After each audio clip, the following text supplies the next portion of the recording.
ഒരു സ്കൂളിന് ഒരൊറ്റ മാസം കൊണ്ട് എന്തെല്ലാം ചെയ്യാൻ കഴിയും? പ്രത്യേകിച്ച് അതൊരു സാധാരണ മാസമല്ലെങ്കിൽ. ബാ, നമുക്ക് DHRHS കണ്ടനകം സ്കൂളിലെ ജൂലൈ മാസത്തിലേക്കൊന്ന് പോയി നോക്കാം. അവിടെ നടന്നതെന്താണെന്ന് അറിയണ്ടേ?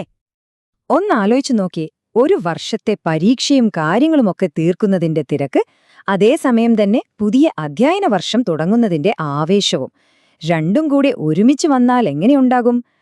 DHRS കണ്ടനകത്ത് ജൂലൈ മാസം എന്ന് പറഞ്ഞാൽ ശരിക്കും അതായിരുന്നു. പഴയ കാര്യങ്ങൾ തീർക്കുന്നു, പുതിയത് തുടങ്ങുന്നു, എല്ലാം ഒരുമിച്ച്. അപ്പോ ഈ ജൂലൈ മാസത്തിനെ നമുക്ക് നാഴികക്കല്ലുകളുടെ ഒരു മാസം എന്ന് തന്നെ വിളിക്കാം.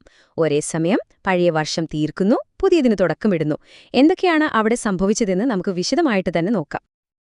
ഇവിടെയാണ് ശരിക്കുള്ള ചാലഞ്ച് വരുന്നത്. ഒന്ന് ആലോചിച്ച് നോക്കൂ, ടീച്ചർമാര് ഒരു സൈഡില് കഴിഞ്ഞ വർഷത്തെ +2 പേപ്പറിന്റെ റീവാലുവേഷൻ കാര്യങ്ങൾ നോക്കുന്നു, എസ്എ എക്സാം നടത്തുന്നു.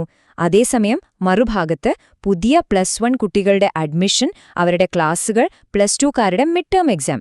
ശരിക്കും പറഞ്ഞാല് ഒരേ സമയം രണ്ട് വള്ളത്തിൽ കാല് വെച്ച പോലത്തെ ഒരു അവസ്ഥ അല്ലേ?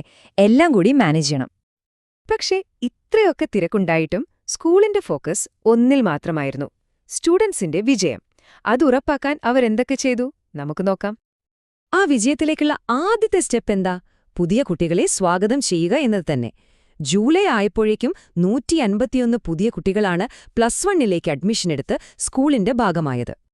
പുതിയ കുട്ടികൾ വരുമ്പോൾ പഴയവരെ മറക്കാൻ പറ്റുമോ? ഇല്ല. അവർക്കും കിട്ടിയൊരു സന്തോഷവാർത്ത.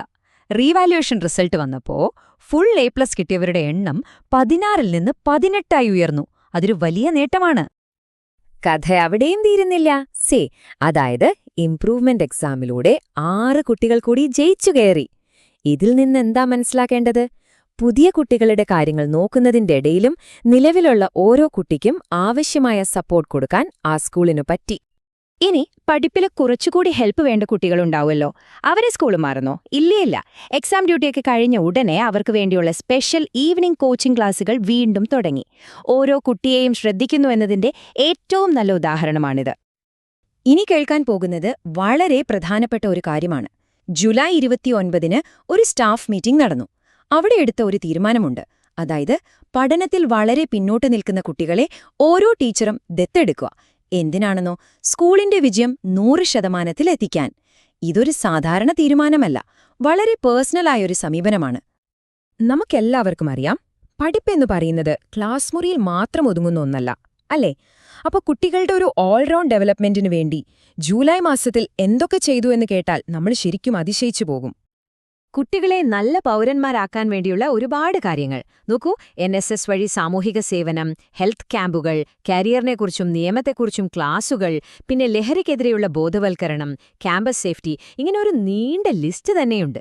ലക്ഷ്യം ഒന്നു മാത്രം: അവരുടെ എല്ലാ കഴിവുകളും പുറത്തു കൊണ്ടുവരിക. അപ്പോ ഈ പറയുന്ന സാമൂഹിക ഉത്തരവാദിത്വം അത് ശരിക്കും എന്താണ്? ഒരു സ്റ്റുഡന്റിന്റെ കാഴ്ചപ്പാടില് അതെങ്ങനെയിരിക്കും? അതിന് കിടിലനൊരു മറുപടി അവിടുത്തെ NSS യൂണിറ്റ് കാണിച്ചു തരുന്നുണ്ട്. അവരുടെ മറുപടി ഇതായിരുന്നു: ഓണത്തിന് ഒരു മുറം പച്ചക്കറി. ആ പ്രോജക്റ്റിന്റെ ഭാഗമായി NSSലെ കുട്ടികൾ സ്കൂൾ കോമ്പൗണ്ടിൽ തന്നെ പച്ചക്കറി കൃഷി തുടങ്ങി. ഇതാണ് പ്രാക്ടിക്കൽ സോഷ്യൽ റെസ്പോൺസിബിലിറ്റി. കുട്ടികളുടെ ആരോഗ്യവും സുരക്ഷയും അത് ഏറ്റവും വലിയ പ്രയോറിറ്റിയായിരുന്നു. മലബാർ ഡെന്റൽ കോളേജുമായി ചേർന്ന് ഒരു ഡെന്റൽ ക്യാമ്പ് നടത്തി. എത്ര പേർക്കെന്നോ? 160 കുട്ടികൾക്കാണ് ഫ്രീ ആയിട്ട് പല്ല് പരിശോധിക്കാൻ അവസരം കിട്ടിയത്. അതോടൊപ്പം റാഗിംഗ് തടയാനും ക്യാമ്പസ് സേഫാക്കാനും വേണ്ടി ഒരു ആന്റി റാഗിംഗ് കമ്മിറ്റിയും രൂപീകരിച്ചു. അതുപോലെ കുട്ടികളെ ഭാവിക്ക് വേണ്ടി തയ്യാറാക്കുന്നതിലും സ്കൂൾ പിന്നോട്ടു പോയില്ല. ശൈശവ വിവാഹം പോലുള്ള കാര്യങ്ങളെക്കുറിച്ച് നിയമപരമായ അറിവ് നൽകി. അതുകൂടാതെ +2 കഴിഞ്ഞാൽ എന്തു ചെയ്യണം എന്ന കൺഫ്യൂഷൻ മാറ്റാൻ അവർക്ക് നല്ലൊരു കരിയർ ഗൈഡൻസ് സെഷനും കൊടുത്തു. ശരി, ഇതൊക്കെ ഈ വർഷത്തെ കാര്യങ്ങള്. ഇനി നമുക്ക് സ്കൂളിന്റെ ഭാവിയിലേക്കുള്ള പ്ലാനുകൾ എന്തൊക്കെയാണെന്ന് നോക്കാം, പ്രത്യേകിച്ച് നിർമ്മാണ പ്രവർത്തനങ്ങൾ. സ്കൂളിന്റെ എല്ലാ ഭാവി പരിപാടികളുടെയും അടിസ്ഥാനം പേൾ പ്ലാൻ 2025 എന്ന പേരുള്ള ഒരു മാസ്റ്റർ പ്ലാനാണ്. ഇതൊരു ചെറിയ പ്ലാനല്ല, വിഷൻ 2030 എന്ന വലിയൊരു ലക്ഷ്യത്തിലേക്കുള്ള ആദ്യത്തെ സ്റ്റെപ്പാണ്. വെറുതെ ഒരു പ്ലാൻ ഉണ്ടാക്കുകയല്ല, അതിനൊരു കൃത്യമായ രീതിയുണ്ട്. ജൂലൈ 8-ാം തീയതി ടീച്ചർമാരെല്ലാം കൂടിയിരുന്ന് ഇതിന്റെ ഒരു ഡ്രാഫ്റ്റ് ഉണ്ടാക്കി. എന്നിട്ട് ഓഗസ്റ്റ് മാസത്തിൽ ഫൈനൽ പ്ലാൻ പബ്ലിഷ് ചെയ്യാനാണ് തീരുമാനം. ഇതൊന്നും വെറും പേപ്പറിലെ പ്ലാനുകൾ മാത്രമല്ലട്ടോ, ആക്ഷനുമുണ്ട്. പുതിയ ബിൽഡിങ്ങിന്റെ പ്ലാസ്റ്ററിംഗ് പണിയെല്ലാം കഴിഞ്ഞു. ടോയ്ലറ്റിലെ പ്ലംബിങ്ങും ടൈലിടുന്ന പണിയും സ്പീഡിൽ നടക്കുന്നു. അതായത് സ്കൂളിന്റെ ഭാവി നമ്മുടെ കൺമുന്നിൽ ഇങ്ങനെ പണിതുയർത്തുകയാണ്. അപ്പോ ഞാൻ ആദ്യം പറഞ്ഞ പോലെ ജൂലൈ ഒരു സാധാരണ മാസമായിരുന്നില്ല, അല്ലേ? 151 പുതിയ കുട്ടികൾ വന്നു, പഠിപ്പിൽ ഒരുപാട് വിജയങ്ങൾ, പുതിയ കെട്ടിടത്തിന്റെ പണി മുന്നോട്ടു പോകുന്നു. ചുരുക്കി പറഞ്ഞ ഒരടി പോലും പിന്നോട്ടില്ലാതെ തുടർച്ചയായ പുരോഗതിയുടെ ഒരു മാസമായിരുന്നു അത്. ഇനിയൊരു ചോദ്യം.